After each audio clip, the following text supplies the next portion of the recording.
In this video, we're going to be breaking down the following typical themes of the Jobava London. How to exploit the loose bishop on d6 and win a lot of games with this common tactic. How to crush the annoying Dutch defense by playing the underrated second move bishop to g5.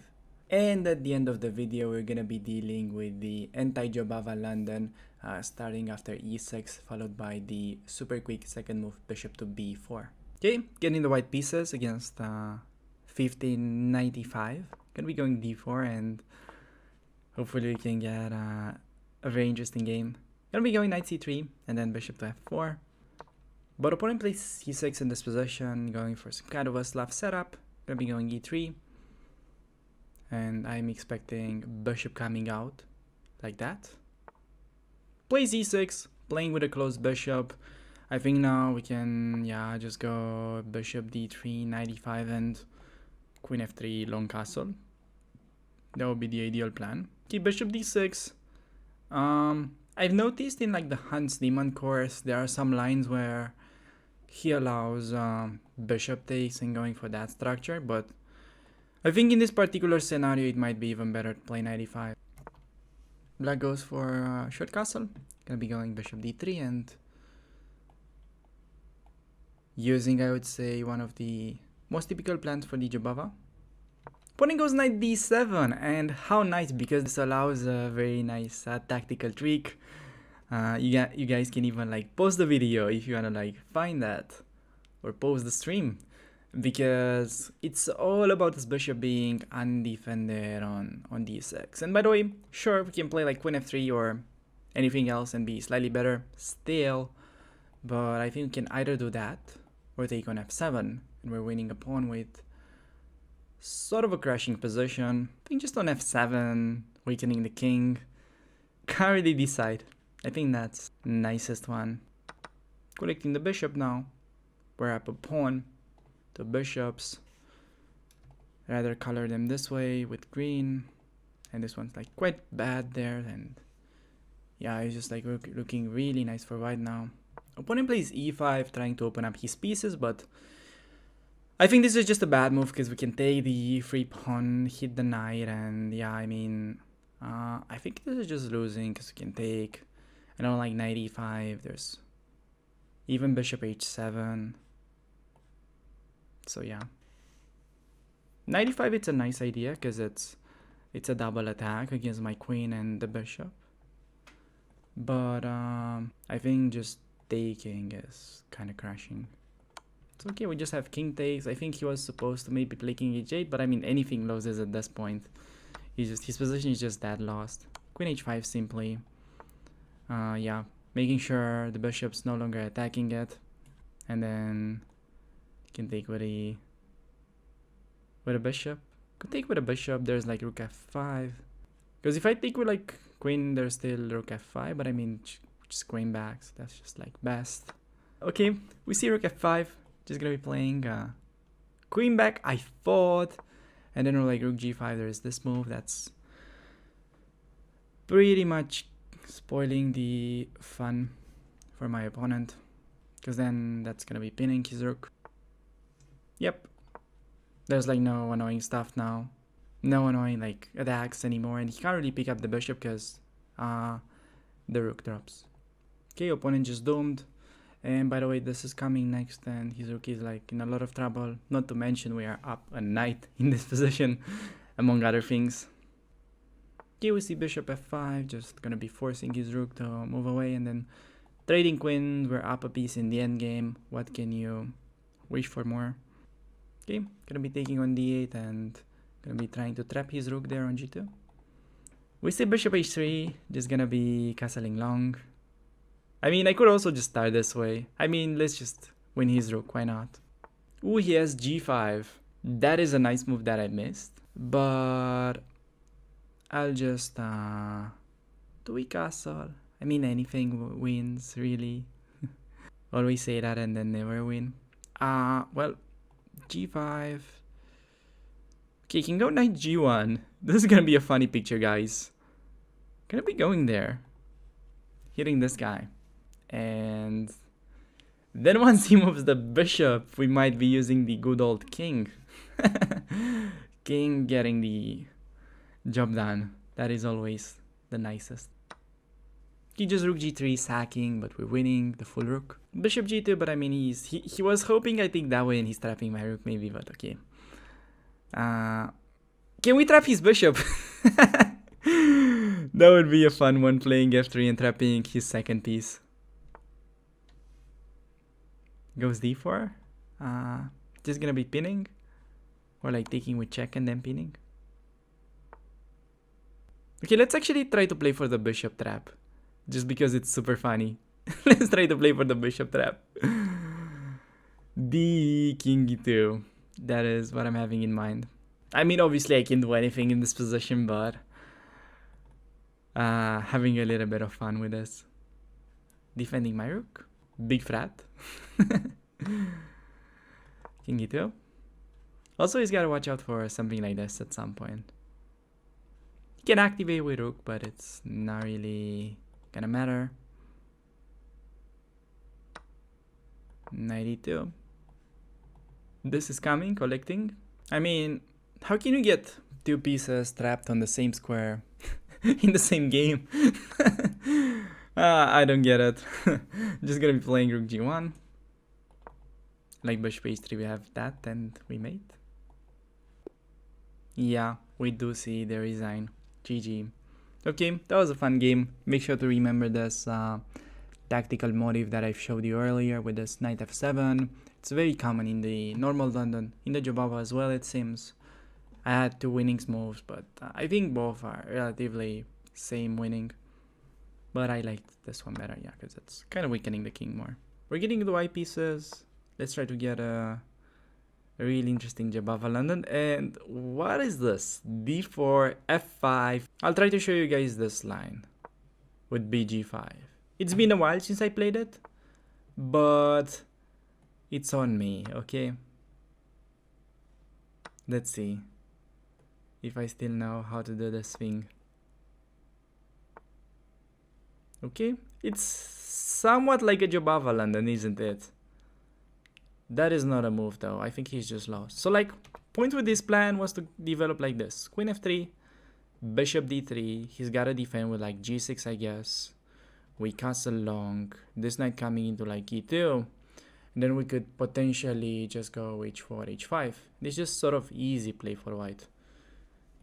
But like c5, I mean, we just take it and that looks like free pawn. Yeah, I mean, first point should be mentioned that this is obviously not trapping the bishop because of the checkmate. And yeah, like, I think one of his best lines is to just like play knight f6 and then go for this d5 line. And then on knight c3, I think he's supposed to play more of like sort of a solid setup, and it's somewhat equal. But again, it's like been a long time since I've looked this up, so I can't really provide you with a lot of value in these lines yet. Maybe next streams, but right now I'm a bit rusty on it. So now we have, I think, an interesting situation because I can play the natural knight f3, but I also consider the move knight e2 because compared to knight f3, we can not only play knight d4, but we also have knight f4 idea, targeting both the bishop and the pawn. So I think I kind of prefer that here. Because if this comes into play, it looks just very good, and I think it does. Bishop f7. Well, we can just grab the pawn. I'm not sure that is actually best move in the position because we will, I mean, it will open up for his bishop, kind of. So I'm thinking more of like castling first and then grabbing that pawn. I don't know. Maybe it's just me refusing to play a good move such as knight takes on d5. I have a feeling though it's not best here, but like very tricky to explain. It's just it feels like his bishops can open up. But on the other hand, I don't really like the alternatives, but I think I'll go bishop b5 and then castle, and then okay, just take it on d5 if the opportunity is still there. I don't think he has much to deal with it though. This feels kind of precise, but again, it's just like my intuition. against a very natural move like taking on d5, so I'm not entirely sure. So I guess shouldn't take this way because of g5, and then we have some problems with the knight. So do we take it now? I think we kind of do. Like, how is he gonna deal with that knight? Looks very unpleasant. Take the free pawn. He goes a6, and there is definitely this move available that's kind of natural, but I somehow want this bishop to go to like b3 and then trade off his bishop if possible. That would be kind of ideal for me, I think. Do we start this way? Or like to a4?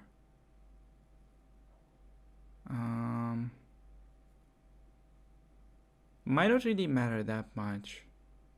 So I think just a4 because the knight is defended enough times and bishop on a4 is like defended and on c4 was a bit loose. Again, maybe it doesn't really make a difference, but it's something that I'm keeping an eye on when making these decisions that look very close. Just bishop b3. I think I'm happy seeing that. Okay, knight a5 is a good move because he's trying to take with a knight. But I mean, it will also kind of open up the rook, so I think we're fine with that. Just knight f4. This is next if he allows it, so he just takes, which is, I think, good for him.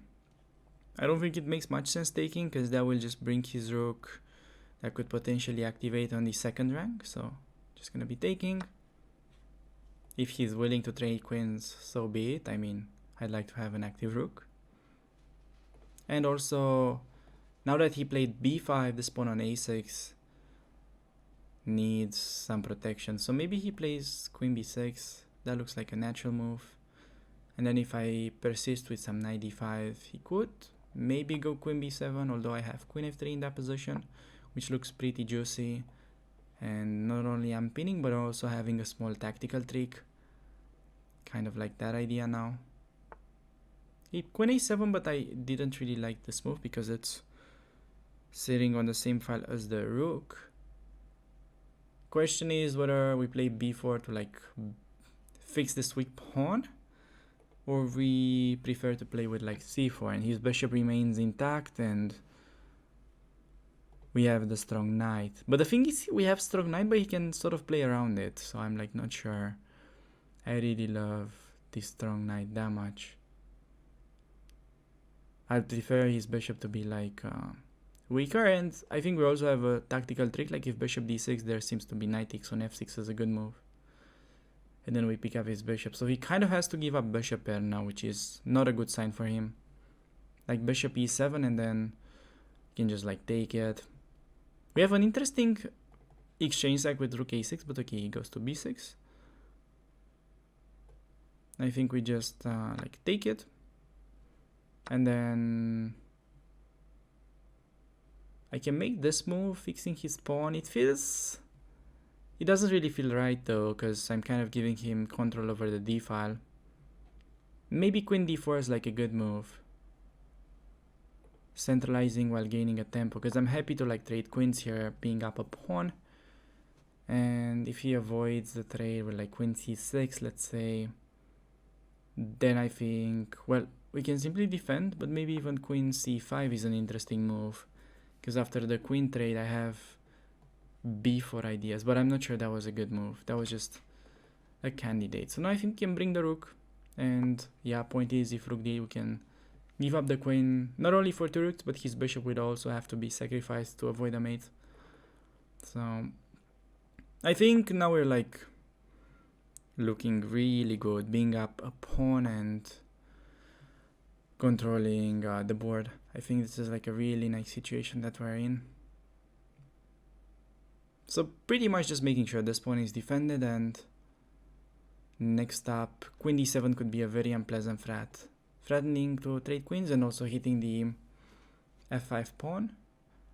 So if he has to trade queens, I mean, I think we're just gonna be having an easy win in this endgames, and Bishop b3 is like kind of nice by him, tickling my rook, but can I go rook d2? Like maybe then he wants rook d8. I still do feel like we should be good with like the two rooks, but I mean, okay, we should be good definitely. Just gonna play rook d2. Sure, we're not gonna be getting like the instant win, but slowly I think we will be able to activate. Okay, let's see. So now queen e4 could be a potentially annoying move, so just bringing the rook there. Rook is like really solid, and then this is the idea, and we're winning the pawn. Okay, opponent is helping us. Knight's coming to c5. Opponent kind of sleeping now. This is a very unpleasant double attack, and also like rook d7 is gonna be a very unpleasant fork. But I mean the position was completely winning, I imagine. I give you like a +5 after knight d3. We'll check it in the analysis tab after the game. Yeah, his bishop is not really doing much. That is correct. And he also resigns. Fine. I mean, that was a good time to resign. Alright, let's try to get a Jobava London. Facing a 1600, and he plays e6, just gonna be playing knight c3. Not interested in playing e4, getting back into the French. We see bishop b4, okay, just gonna be playing queen d3, trying to follow Hans Niemann's recommendation against d5. So like he's giving it through this move order like d5, bishop f4, bishop b4, queen d3. But I mean, we're getting into some like really crazy Dutch stuff after f5, I'm guessing. So just gonna be playing a3. I want to see what he has in mind with that bishop. And if he takes, we take with a queen. And if he doesn't, I guess we just play e4. Okay, he's going there. This is interesting. I think again b4 and d4 is good. Maybe I'm wrong. This used to be like the reaction against like the normal lines. I think I'll just follow it like a monkey. I mean, could also play that. This position is not bad. Like in the main lines with the pawn on d5, it's equal, but here it might be better. Because like then even c4 might be an idea. Well, I'm not sure. It's like interesting. I definitely don't see an immediate refutation to this setup. But it's interesting. Like if I go e4, he takes and plays knight f6. It's not that simple. Maybe I have bishop g5. He castles, I take on f6, bishop h6, rook f7. That looks kind of ugly for him. I think we're going for that. Knight f6 expecting. Want this move. Now that. Yeah, this felt uncomfortable. Maybe it's not like amazing. But okay, so do we play knight f3 immediately, or we throw in this check and then knight f3? The queen seems like a bit isolated in that case. So maybe I'll just play knight f3. It's not like I was mating with queen g3, so no need to rush with it. Maybe also I have an idea of bringing the rook towards g3. That might be super interesting. Do not try this at home. Knight c6, I think he wants this. Is this like ever an idea? Not the way I played it, because this will be hanging. I think castling long is okay. Like a5, there's b5. This one is definitely getting more double-edged. I have a feeling it should be good for me, but can't really tell. Queen g8, opponent probably preparing this move, so just gonna be going h5. And this would be like very unpleasant.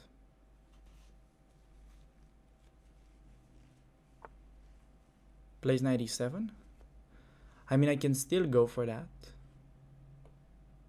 Because I'm also planning to stop this idea. So I think this is not only attacking, but also like a bit prophylactic. Again, it's like a really strange game. Don't really ask me to explain it. Like, why am I doing certain things? I'm obviously like breaking all the common principles. But it's sometimes how it works. That's why chess is not like maths, I guess. And This would be a very annoying idea, additionally, I think. We see f5. Don't we have some kind of like immediate blow with d5? With this in mind. Then also like this comes to mind, but he has d6. So if I play rook h3, is he gonna go f4? Kinda doubt that.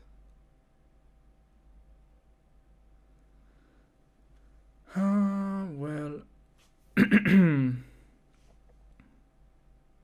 I think I want to use that idea. I really want to use that idea.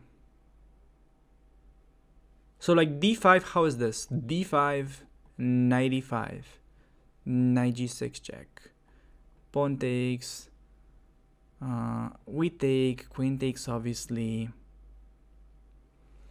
and we've got like nothing. That is not nice. Okay, then I'm playing rook h3. This just feels like such a good move. It feels like such an amazing move. If he plays f4, okay, that's fine. It's gonna be like opening up my queen.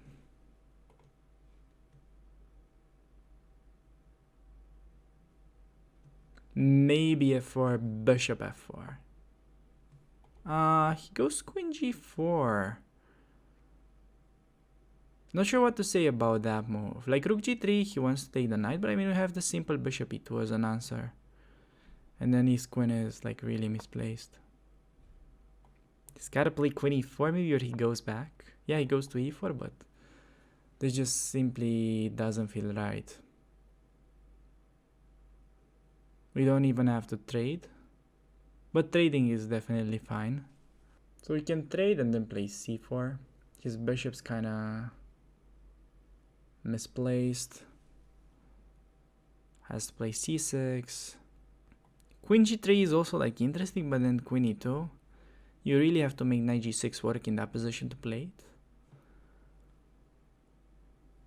Can we? So we take with a pawn. It feels very risky, but we might go for it. Because I don't really see like a clear refutation for my opponent. So queen g3, queen e2. I mean, that feels winning.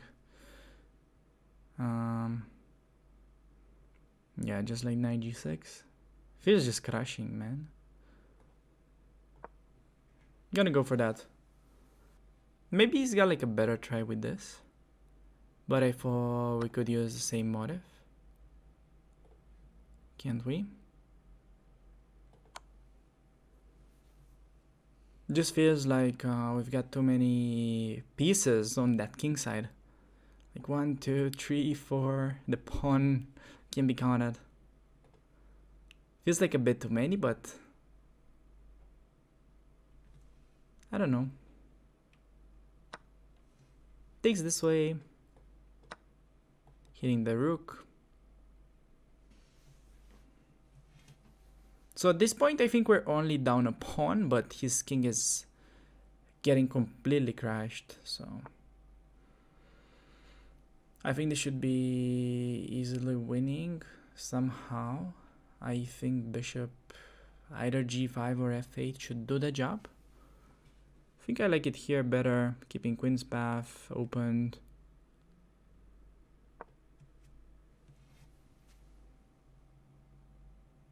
He's got like no really good rook moves.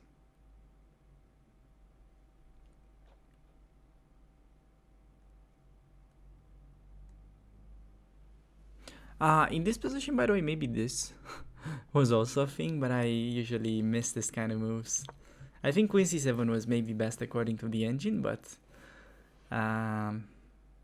this is more like human approach, I would say. Just going for the king that way.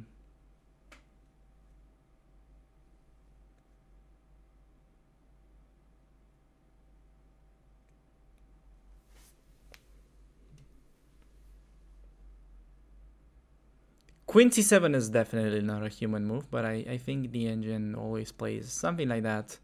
Some like really weird queen move, like everyone is focused on like this side. And you're trying to see that, maybe hit the rook somehow. But then the computer is like, why don't we do something here? Okay, it's all good. That's like how computer thinks.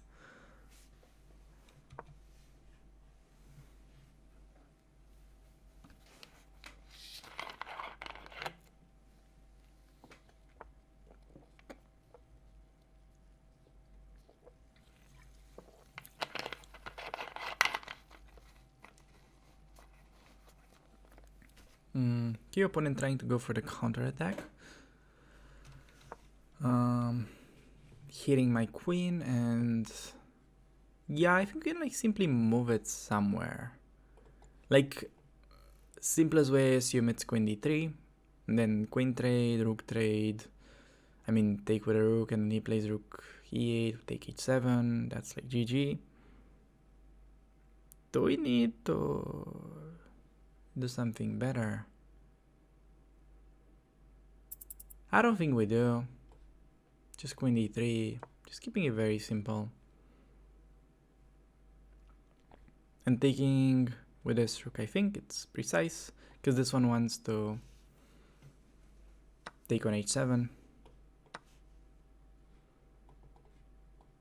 Black has to like watch out for a lot of things and keep in mind the fact that these two pieces have not been used the whole game, which is usually not a good sign.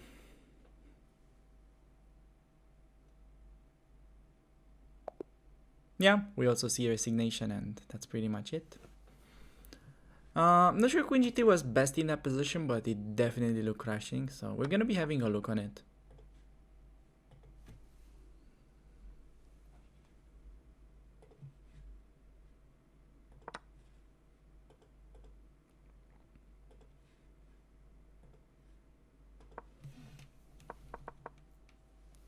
So yeah, e4 was best here. Oh, maybe not best, but so the engine comes up with like an interesting move, plays g4.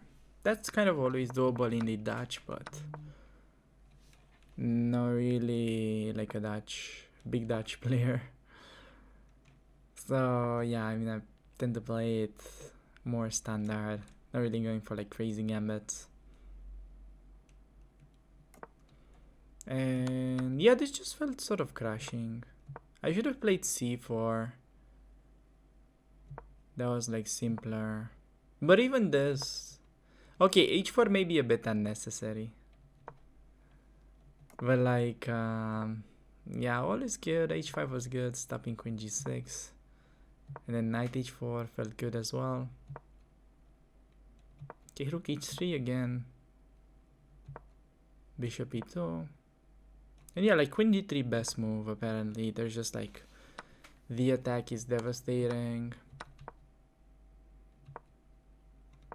So I told you like queen c7 would be best engine move. I was wrong, this was. But I guess this is also doable. Okay, engine likes it even more now, you see? Plus 13. 14. Yeah, queen c7 is making its room closer to like the best move. It's like second only. But I mean, it's much better than what I played, right? So, told you, it's gonna like queen c7 more. And now, okay, I went for this super soft queen e3. It's just only like a plus 6. But okay, like the thing is, with these positions, it doesn't really matter. You're like plus 1000 or you're like plus 6, because it's actually much better practically if, let's say, a line is like plus 1000, but you need to find like precise moves. And let's say in like a very small percentage of your games, you will be missing that super precise line, and you could perhaps periclitate the result of the game, and let's say you draw. Opponent has like a crazy perpetual or something, or the stalemate, I don't know. But with like queen d3, you're sure you're gonna be winning all of your games, even though, yeah, it's only like a plus 6. He's losing at least a piece here. I don't know. Yeah, I mean, you get the point. It's just, the game just like wins itself here. Or does it? Yeah, I mean, it kind of does. To like bring rooks over. It's like kind of mating and you're also having pawn close to promotion. Thanks a lot for making it this far into the video, and if you're looking for more content, make sure to check out some of the previous episodes from the same series.